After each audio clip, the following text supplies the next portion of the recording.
जय सिया राम। आज मैं इस वीडियो में आपको बताऊंगी साल 2024 में पौष मास की पूर्णिमा कब है, पूजा का शुभ मुहूर्त, पूजा विधि और पूर्णिमा व्रत के कुछ नियम।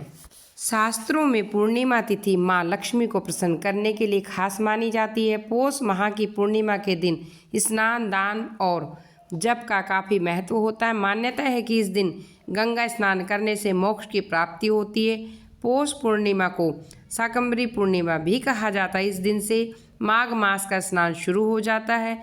पूर्णिमा की रात चंद्रमा अपनी 16 कलाओं से परिपूर्ण रहता है। ऐसे में इस दिन चंद्रदेव की पूजा से मन में शांति मिलती है। चलिए बता देते हैं 2024 में पौष पूर्णिमा की सही तिथि, पूजा का शुभ मुहूर्त, पूजा विधि और इस दिन किए जाने वाले कुछ विशेष नियम। साल 2024 में पौष पूर्णिमा का व्रत 25 जनवरी गुरुवार के दिन रखा जाएगा। पूर्णिमा तिथि प्रारंभ होगी 24 जनवरी रात्रि 9:50 पर। पूर्णिमा तिथि समाप्त होगी 25 जनवरी रात्रि 11:23 पर।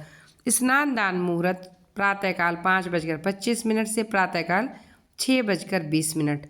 सत्यनारायण पूजा मुहूर्त प्रातःकाल 11:30 से 12:33। चंद्रोदय का समय रहेगा शाम 5:30। धार्मिक मान्यता है कि पौष पूर्णिमा पर काशी प्रयाग के त्रिवेणी संगम पर स्नान और दान करने से अक्षय फल की प्राप्ति होती है।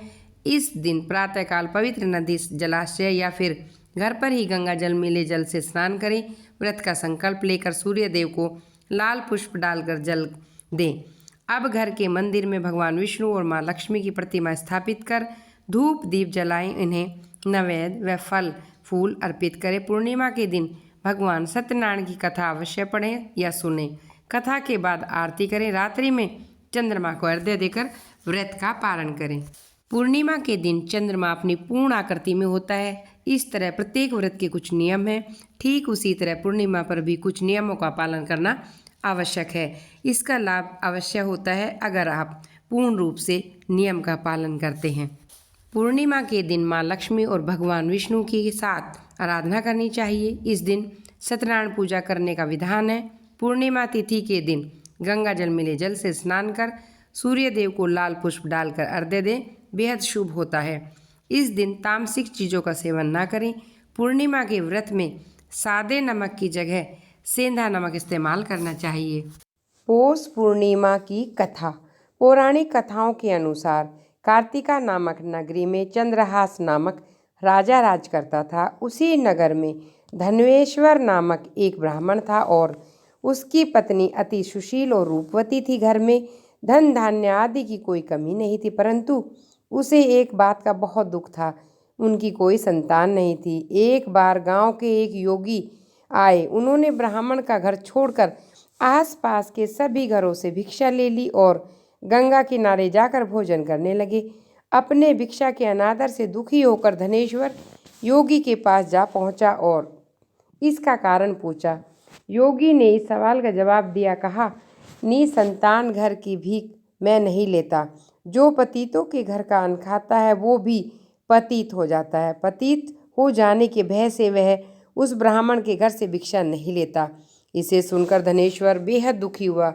उसने योगी से संतान प्राप्ति का उपाय पूछा। उन्होंने बताया, तुम माँ चंडी की आराधना करो। इसे सुन वह चंडी की आराधना करने के लिए वन में चला जाता है और नियमित रूप से चंडी की आराधना करने लगता है और व्रत करता है। इससे प्रसन्न होकर माँ चंडी ने 16वें दिन ब्राह्मण को स्वप्न में दर्शन दी और पुत्र प्राप्ति का वरदान दिया। उन्होंने कहा, यदि तुम दोनों लगातार 32 पूर्णिमा व्रत करोगे तुम्हारे यहाँ संतान की प्राप्ति होगी और दीर्घायु होगी। इस प्रकार पूर्णिमा का व्रत करने से सभी मनोकामनाएं पूर्ण होती हैं और विशेष फल की प्राप्ति होती है। सौभाग्य की प्राप्ति के लिए स्त्रियों को करने चाहिए 32 व्रत।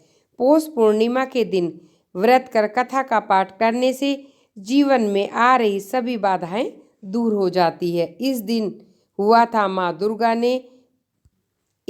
माँ दुर्गा ने लिया था शाकंभरी के रूप में अवतार। जय सिया राम।